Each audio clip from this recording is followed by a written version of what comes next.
بيقول لك بقى يا صديقي، في مملكة برند العظيمة كان اساطير العالم متجمعين في مكان واحد علشان يشوفوا مهمة الانقاذ اللي هيحصل عليها احد الاساطير. وعلى عكس المتوقع بتظهر مهمة انقاذ عالم من الرتبة اس، وطبعا الرتبة ديت هي اعلى الرتب. المسؤولة بقى عن المهمة ديت هي اسطورة الشفاء ريستا. الكل بعدها بقى بيحييها علشان حصلت على المهمة دي، والبنت بتشكرهم على ثقتهم الغالية، بتوعدهم بعدها وبتقول ما تقلقوش انا هنقذ العالم ده من الدمار. الكل طبعا بيفرح بيها وبيحييها على ثقتها، وحاجة اخر حلاوة. بس بقى صديقي، البنت اول لما بتوصل البيت بتكون مشلولة حرفيا. عالم ايه اللي من المستوى اس اللي انتم عاوزين ننقذه؟ العوالم من المستوى ده صعبه جدا ومستحيل اي حد يقدر ينقذها. ده حتى الناس اللي قدرت انها تنقذ مئات العوالم لما بيسمعوا عن عالم رتبته اقل من المستوى اس بيتهزوا كده وبيكونوا قلقانين. ما بالك انا الغلبانه اللي ما انقذتش غير 5 عوالم بس؟ عاوزين ننقذ ده ازاي؟ انتوا اكيد بتهزروا. بتكون طبعا مشلوله من الوضع اللي هي فيه، بس هتعمل ايه يعني؟ ما قدامهاش حل تاني. بتروح بقى على قائمه المرشحين اللي تقدر تستدعيهم العوالم الامنه علشان تقدر تختار واحد منهم يكون البطل بتاعها، ولكنها بتلاقي ان كلهم شبه بعض وما فيش حد فيهم مميز خالص. طبعا البنت بتحس بالاحباط لان كده محكوم عليها بالفشل وما كانتش عارفه تعمل ايه. ولكن فجاه بتنزل ورقه كده على دماغها تجيبها الارض. ريستا بتتضايق جدا، ولكن لما بتشوف الورقه بتتصدم. ايوه الراجل ده كل احصائياته عاليه جدا ومهاراته كتيره بشكل مرعب. ده اللي انا عايزاه. بدون تفكير بتروح بقى زي الهبله علشان تستدعي البطل بتاعها وبتجهز دايره سحريه وبوم بتجيبه. بيظهر قدامها بعدها شاب طويل وشكله قوي جدا وكمان جميل. البنت بقى بترحب بيه وبتقول له اهلا بيك يا عم البطل سيا، انا ريستا اسطوره الشفاء، جبتك هنا علشان تكون البطل اللي هيكون قادر على انقاذ العالم. فسيا بيقول لها انقاذ عالم مين؟ هو انا اعرفك اصلا؟ ريستا بتتفاجئ من كلامه، ولكن بتفكر ان هو بيتكلم معاها كده علشان مصدوم من الوضع اللي هو فيه. فبتروح بعدها بقى تفهمه الدنيا وبتقول له ان في عالم في خطر واحنا محتاجين شخص يساعده، وبصفتها بقى اسطوره الشفاء فهي طلبت مساعدته علشان ينقذ العالم ده. سيا بيقول لها وانت ما تروحيش لوحدك ليه؟ انا مال اهل انا. ريستا بعدها بتقول له الاسطوره ما ينفعش تدخل العالم بشكل مباشر، لازم يكون معاها بطل يساعدها. فسيا بيقول لها على كده انت وجودك زي عدمه، يعني انا اللي هشيل الليله لوحدي. البنت لما بتسمعه بتتضايق من كلامه وبتفكره بتقلل منها وبتقرر تعمل حاجه علشان تبهره. بتقول له قول كده نافذه المهارات وساعتها هتلاقي حاجه رهيبه جدا وهتصدمك. ولكن سام ما بيرضاش يقول الكلمه اللي هي قالت عليها وبيقول كلمه خصائص. فبتظهر نافذه غريبه قدامه وريستا ما بتبقاش قادره تشوف منها حاجه، ولكن لما سيا بيشوفها بيتغير كل حاجه. فبعد ما كان رافض فكره ان هو ينقذ العالم بيقرر ان هو يقبل المهمه رغم خطورتها الشديده. فبتشكره ريستا على ثقته وبتوري له الاحصائيات بتاعته وبتقول له ان هو اقوى من اي بطل ظهر لحد دلوقتي، وبالاحصائيات ديت هيكون قادر على انهاء المهمه بكل سهوله. فبيسالها سيا وبيقول لها ايه اللي هيحصل لو انا مت في العالم ده؟ ريستا بتقول له ولا اي حاجه، هترجع للعالم بتاعك وكل ده هيكون كحلم بالنسبه لك. بعدها بقى ريستا بتفتح بوابه علشان توري له العالم اللي هينقذوه، ولكن سيا ما بيرضاش يروحه وبيقول لها عالم اللي عاوزاني اروحه دلوقتي يا مجنون انت؟ انا مش رايح في حته. البنت كده بتستغرب وبتقول له يا عم انت مش قلت انك موافق على انقاذ العالم من شويه؟ ما تيجي يلا علشان ننقذه. سيا بيقول لها انا قلت لك موافق، ولكن مش هنقذه غير بشرط واحد. بيقلع بعدها التيشيرت بتاعه وبينزل لها بضغط في المكان. ريستا طبعا بتتفاجئ اكتر وبتقول له انت بتعمل ايه؟ يالا انا بقول لك انت هتروح تنقذ العالم، مش هتلاعب البيج رامي. ايه اللي انت بتهببه ده؟ وهنا بقى بتفتكر ريستا حاجه مهمه جدا في الملف بتاع سيا. ايوه هو شخصيه حذره جدا جدا، هو علشان كده بيتمرن. بعدها ريستا بقى بتروح تقابل صاحبتها اريا اسطوره الحكمه وبتقول لها انها مش قادره تفهم البطل بتاعها. اغلب اليابانيين اللي كانت بتجيبهم هنا كانوا على طول بيتحمسوا لانقاذ العالم بسبب تعودهم على النوع ده من القصص، ولكن سيا مختلف عنهم لانه حذر جدا بطريقه مريضه. بتقول لها اريا ان ده الطبيعي بما انكم هتنقذوا عالم من رتبه اس، والافضل يعني بدل ما تكوني متضايقه منه تحاولي توفري له سبل الراحه علشان يقدر يكمل مهمته. فبتقتنع ريستا بكلامها وبتروح علشان تعمل اللي قالت لها عليه. ولما بتمشي بتضحك اريا كده عليها وبتقول انهم ما اتغيروش ابدا حتى بعد كل اللي حصل. وشكل بقى في ان ورا كلامها ده يا صديقي. المهم في الوقت ده ريستا بترجع عند سيا وبتجيب له الاكل وكل سبل الراحه اللي هو محتاجها. فسيا بيقول لها كل انت من الاكل الاول لا يكون في سم ولا حاجه. ريستا بتتعصب منه بتقول له ان هو ما فيش اي حاجه من اللي هو بيقول عليها دي، وبتاكل جزء من الاكل علشان تخليه يثق فيها. فبيقول لها سيا في الحاله ديت الاكل ممكن يكون في سم بطيء المفعول، انا لازم استنى شويه علشان اتاكد من صحه الاكل. البنت حرفيا بتتشل منه وبتجيب اخرها وما بتعرفش هو مريض كده ليه. وبعدها بقى بتتعصب وبتقول له اللي انت بتعمله ده ملوش لازمه، لان التدريب والكلام الفاضي ده مش هيكون كافي علشان يقدر يغلب ملك الشياطين. وعلشان تثبت لي كلامها بتقول له انها هتسيبه كام يوم يعمل فيهم اللي هو عاوزه ويشوف في الاخر هيوصل لحد فين، ولما يلاقي نفسه ان هو بقى جاهز يستخدم المنبه ده علشان ينادي عليها. وبعدها بتمشي. فبتفتكر ريستا بقى ان سيا هيزهق من اللي هو بيعمله وكلها يومين يعني وهيرجع يكلمها. ولكن بيعدي اسبوع والواد حرفيا مش سائل فيها، وخلال موت ريستا بقى من الملل بيرن الجرس اخيرا. بتروح جري بقى علشان تقابل سيا، واول لما بتشوفه بتتفاجئ جدا. الواد حرفيا جسمه مختلف تماما وبقى شكله اقوى بكتير. بعدها ريستا بتساله هو قدر يرفع قوته لحد دلوقتي ازاي. الواد طبعا ما بيردش عليها، ولكن ريستا بتبص على احصائياته بتلاقيه بقى في المستوى ال15 والبنت حرفيا بتتشل. هو ازاي شويه تمارين ضغط يعملوا كده؟ اكيد في حاجه غلط. سيا بيقول لها ما فيش اي حاجه وبيصدمها كمان وكمان. بيوري لها بقى قدراته التانية واللي بتكون قدرات اسطوريه وعاليه جدا، ولكن بالرغم من من كل ده الواد بيكون عايز يتمرن اكتر علشان يرفع من قوته. البت بتقول له انت فاكر ان انت هتقعد في الغرفه دي طول حياتك ولا ايه يا عم؟ بتفتح بوابه للعالم التاني اللي هينقذوه وبتقول له تعالى معايا يلا. فسيا بعدها بيقول لها تمام انا كده خلاص مستعد بالكامل. البنت بتستغرب جدا وبتقول له وانت اتجننت ولا ايه؟ ما علينا. بيروحوا بعدها بقى هما الاثنين على اول منطقه في العالم التاني واللي اسمه ايدونا. بتكون المنطقه ديت عباره عن ارض خضراء واسعه جدا وشكلها مسالمه. بيروحوا طبعا على المدينه علشان يشتروا المعدات ويدوروا على وحوش يقتلوها ويرفعوا مستوى سيا. بيقابلوا بقى في طريقهم واحد كده من سكان المدينه وبيسلم عليهم وريستا بتسلم عليه. بتكون مبسوطه جدا ولكن سيا بيقول لها انت بتعملي ايه؟ هو اي حد تسلم عليه كده؟ فبتقول له يا ابني ايه المشكله؟ الراجل ما فيهوش اي حاجه. فسيا بيقول لها ده ممكن ما يكونش شكله الحقيقي ويمكن يطلع وحش متحول ولا حاجه. ريستا بتتعصب من كلامه وبتقول له اسكت يلا وخليك في حالك، ما فيش حد مجنون غيرك في المكان ده. بيروحوا بعدها بقى لمتجر الاسلحه علشان يجيبوا شويه عناصر تساعدهم في المغامره بتاعتهم. وريستا ادت لسيا فلوس على اساس ان هو يجيب درع وسيف علشان يحمي نفسه، ولكن سيا كان عاوز 3 دروع و50 من اي حاجه في المحل. والبنت حرفيا هتتجنن. 3 دروع ايه يا عم اللي هتقاتل بيها؟ انت عبيط ولا ايه؟ فسيا بيقول لها ان هو لازم يجهز نفسه من بدري لان خصمه ممكن يكون بيدمر الدروع ولازم يعني يبقى معاه دروع احتياطي. فبتديها ريستا منه وبتاخد الفلوس وبتقول له عنك انت يالا انا هجيب لك الحاجه بنفسي. بتجيب له ريستا درع وسيف جامدين جدا وبيبقى شكل سيا حاجه اخر حلاوه. فبتقول له ريستا بما انك مستعد دلوقتي يلا نروح نصطاد الوحوش. فبيقول لها سيا ان هم لسه مش مستعدين للتعامل مع الوحوش اللي في الغابه. ريستا بتقول له ان اغلب الوحوش اللي هنا ضعيفه جدا وانا هوريك بنفسي. بيروحوا فعلا هما الاثنين على الغابه وبيقابلوا وحش سلايم قدامهم. ريستا بقى بتقول له شفت الوحش ده ضعيف ازاي؟ انت لو اديته بس الظهر ايدك هتجيب اجله. ولكن على عكس ما هي متوقعه سيا كان بيراقب الوحش علشان يشوف هو خطير ولا لا. بتقول له ريستا ان هو يقدر يتغلب على الوحش ده بكل سهوله، مفيش داعي يعني تخاف منه. فبيتحرك سيا بسرعه ناحيه السلايم وبسيف الانشطار الذري بتاعه بيفجر الوحش لحد لما بيفتته حرفيا. ريستا بقى بتكون متفاجئه وبتقول له ما كانش في داعي انك تعمل كل ده الوحش ده يا عم ضعيف خالص. سيا بقى ما بيعبرهاش وبيفعل نيران الجحيم وبيفجر المكان بالكامل. ريستا بتقول له انت بتعمل ايه في الوحش يا ابني؟ الوحش اصلا مات وشبع موت. سيا بيقول لها انا لازم اضربه ضربه كمان علشان اتاكد من موته. بيفضل سيا يضربه لحد لما بيدمر الغابه تقريبا. بتقول له ريستا انت ليه عملت كده يا ابني؟ ده وحش ضعيف جدا وانت اكيد شفت احصائياته وعارف ومتاكد ان هو مش محتاج كل القوه ديت. فبيقول لها سيا حتى لو كنت عارف احصائيات الخصم لازم اكون حذر في التعامل معاه لان مش كل اللي مكتوب في نافذه الاحصائيات بيكون حقيقي. فبتقول له ريستا بما انك اطمنت ان الدنيا تمام فخلينا نكمل قتال في الوحوش بقى. وفجاه بيحس الاثنين بهله شيطانيه مرعبه جدا. الاثنين بيتشلوا مكانهم من قوتها وريستا بتدور على مصدر الطاقه المرعبه دي. هنا بقى بتظهر محاربه قويه جدا قدامهم وبتقول لهم اهلا بالبطل، احب اعرفك بنفسي انا احد اللوردات الاربعه لسيد الشياطين كارثه الفوضى، وبما انك شفتني يا عم فده هيكون اخر يوم في حياتك. ريستا بقى لما بتشوفها بتتفاجئ جدا وبتقول ازاي واحده من الكوارث تظهر في المناطق الامنه بالسرعه دي؟ اكيد في حاجه غلط. فبتقول لها كارثه الفوضى سيد الشياطين كان عارف ان في بطل هينقذ العالم ده وعلشان كده هو بعتها على الاماكن الامنه الاول تستنى البطل لحد لما يظهر وبعدها تخلص عليه. فبتتصدم ريستا جدا من كلامها وبتعرف انهم كده لو كانوا نزلوا هنا من اول يوم سيا وصل فيه كان زمان رحلته خلصت قبل ما تبدا. بعدها الشيطانه بتخرج هاله مخيفه جدا وشكلها مستعده للقتال. ريستا بقى بتشوف احصائياتها ومش بتكون مصدقه نفسها. البنت في المستوى 66 وكل احصائياتها قريبه من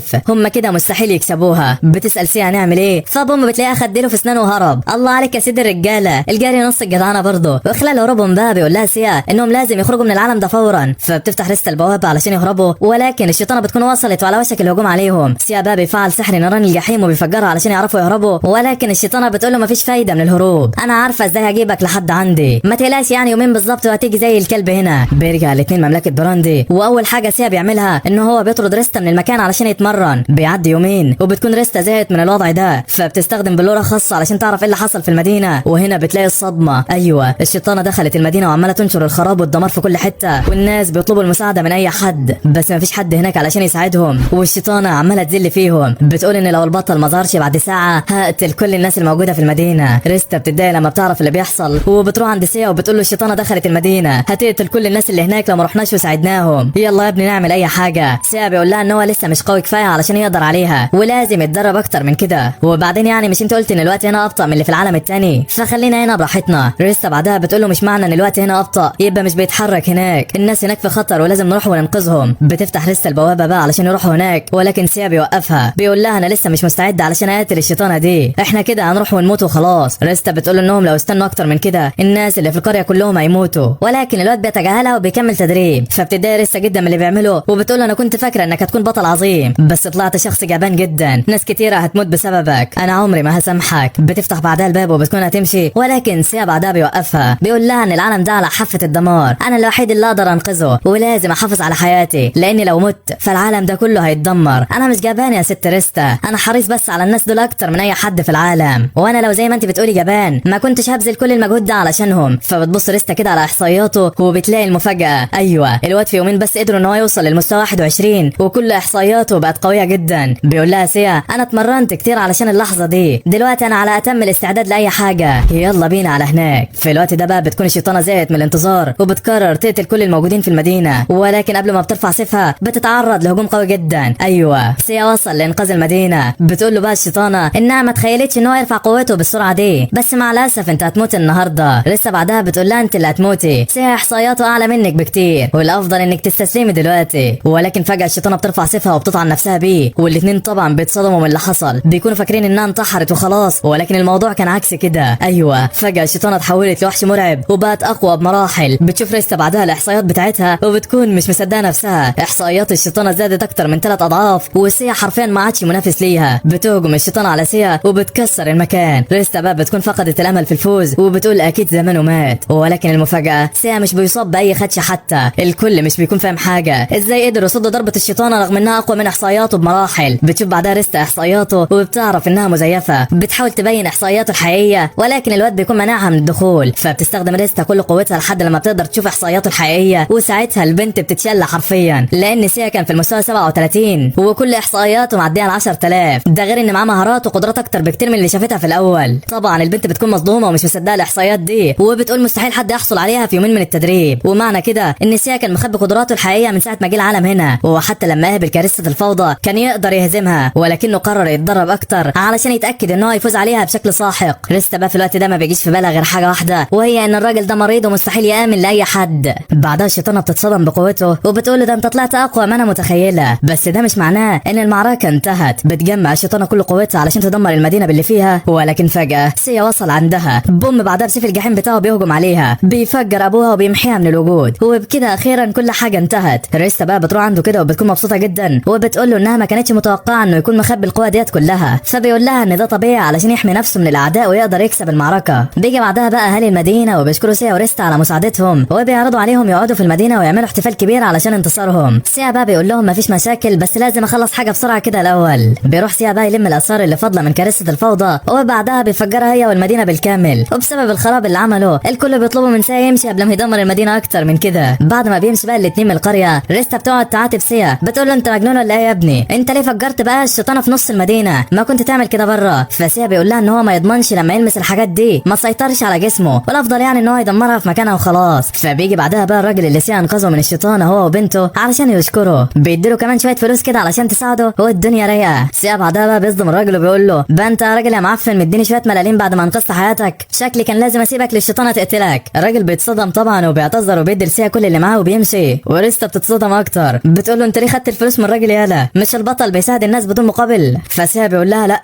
انا محتاج الفلوس ديت علشان اكون اقوى واساعد ناس اكتر. وبعدها بيرجعوا الاثنين لبراندي. بنشوف بقى ريستا قاعده مع اريا في الغرفه بتاعتها وبتكون بتشتكي لها من سيا، فعلى عكس كل الابطال اللي شافتهم تصرفاته غريبه جدا رغم قوته الهائله وبرضه لسه عاوز يتمرن. فبتقول لها اريا ان ده طبيعي بسبب صعوبه العالم علشان كده سيا على طول حذر، بس ريستا بتكون حاسه بالملل وعاوزه تنقذ العالم ده علشان تبقى اسطوره عظيمه زي اريا. فبتتاثر اريا من كلامها وبتقول لها انا مش الشخص اللي ينفع يكون قدوه ليكي. فبتقول لها ريستا انت انقذت 300 عالم اكيد يعني انت اسطوره وقدوه عظيمه جدا. فبتقول لها اريا ده صحيح بس من بين ال 300 عالم اللي انقذتهم كان في عالم واحد بس فشلت فيه فشل ذريع. العالم ده كانت صعوبته قليله جدا، كل حاجه كانت ماشيه فيه تمام، ولكن بسبب خطا واحد منها فشلت في انقاذ العالم ده وكل اللي فيه. فبتقول لها ريستا ان فشل واحد مش مشكله بما انها انقذت عوالم كتيره غيره. وهنا بقى بيجي سيا المكان وبتزعله ريستا علشان دخل من غير ما يخبط، واول لما بتشوف اريا بقى بتتفاجئ جدا وكانها تعرفه. بتروح وبتسال سيا عن حاله فبيسالها هي مين وعاوزه ايه. اريا بتعرف عن نفسها وبتساله عن سبب وجوده، فسيا بيقول لها ان التدريب لوحده ما بقاش يدي نفس النتيجه زي الاول وعلشان كده هو جه هنا علشان يشوف طريقه تانية يرفع بيها قوته. فبتنبسط ريستا لانهم كده هيروحوا يقتلوا الوحوش وبيبداوا المغامره بتاعتهم، بس سيا طبعا بيرفض طلبها لانهم ممكن يقابلوا شيطان تاني ولا حاجه. فبتقترح عليهم اريا بقى اقتراح وبتقول لهم ايه رايكم تشوفوا واحد من الاساطير اللي في مملكه براندي علشان يساعد سيا على رفع قوته. بتاخدها ريستا على جنب وبتقول لها مين ده اللي هيدرب سيا؟ ده انا وانت مش بنمتلك اي سمات هجوميه. فبتقول لها اريا انهم ممكن يروحوا لاقوى مدرب في المملكه، وفعلا الثلاثه بيروحوا عند افضل مدرب في المكان واللي اسمه سيريوس اسطوره النصل. بتقول له اريا انها عاوزه مساعدته في تدريب سيا علشان يقدر ينقذ العالم من صعوبه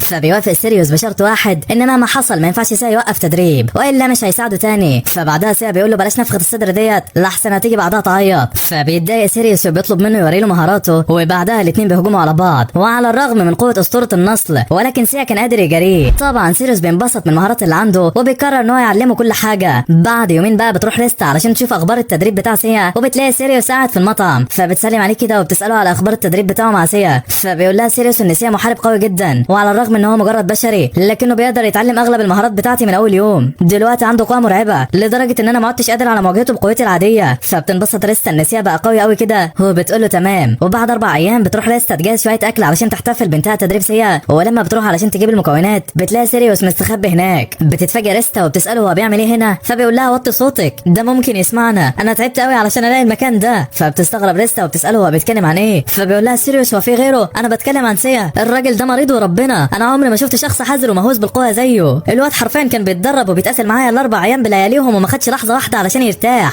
لحد لما بقى اقوى مني ب3 مرات وما بقتش منافس لي اصلا. بس سيا قال لي ان هو مش هيسيبني غير لما يكون اقوى مني ب100 مره، فروحت واستخبيت منه هنا علشان ما يلاقينيش تاني. وشكل الواد ده مفترق قوي يا صديقي. المهم يعني سيا بقى بيجي عندهم هما الاثنين وبيقول له انهم اتاخروا على التدريب ولازم يروحوا يكملوا دلوقتي. سيريوس اول لما بيسمع الكلام ده بيجيب اخره وبيقول له عم انا كرهت حياتي كلها بسببك، لو كوني محارب هيخليني ادربك فانا مش عاوز اكمل. بياخد سيريوس سلاحه وبيرميه في البحر على اساس يعني ان سيا هيسيبه، بس سيا ما بيحلوش، بيقول له انت هتدربني لحد لما اوصل للمستوى اللي انا عايزه. فبتوقفه ريستا وبتقول له يسيب الراجل في حاله. فبتيجي اريا بقى في المكان وبتقول لها ان الجده العظيمه اشتار عاوزه تقابلها ضروري. بعدها بتروح ريستا عند اشتار، ودي بالمناسبه سيده مملكه براندي. بتسالها اشتار عن حاله البطل بتاعها وبتقول لها ريستا لا ده ما تخافيش عليه، ده خلى اسطوره النصل يعتزل القتال من اللي عمله فيه. فبتقول لها اشتار ان ده كان طبع سيريوس حتى لما كان بشري. بتتفاجئ ريستا من الكلام ده، فهي كانت فاكره ان الاساطير بيكونوا اساطير من الاول وما فيش حد فيهم يعني كان بشري. فبتقول لها اشتار ان علشان الواحد يكون اسطوره لازم يعمل حاجه عظيمه جدا زي انك تعمل لايك او اشتراك يا صديقي علشان تكون اسطوره. ما علينا. المهم بتكمل اشتار كلامها وبتقول سيريوس كان محارب غلبان جدا، بس بسبب تدريبات معلمه الاول قدر ان هو يكتشف قدراته الحقيقيه وبقى اسطوره النصل اللي انت تعرفيه دلوقتي. على العموم يعني مش ده موضوعنا، انا جبتك هنا علشان حاجه اهم من الكلام ده، انا جبتك علشان تروحي المدينه اللي بعدها في اسرع وقت. فبعد ما قتلتم الكارثه اللي بعتها سيد الشياطين بعت وحش قوي جدا علشان يدمر مدينه شيمول، وكمان عاوز يدمر الحلفاء اللي هيساعدوا سيا في رحلته. فبتشكرها ريستا وبتروح علشان تجيب سيا، ولكن لما بتروح عنده بتلاقيه مثبت سيريوس ونازل فيه ضرب مش حله. بتوقفه ريستا وبتقول له انت بتعمل ايه يا عم،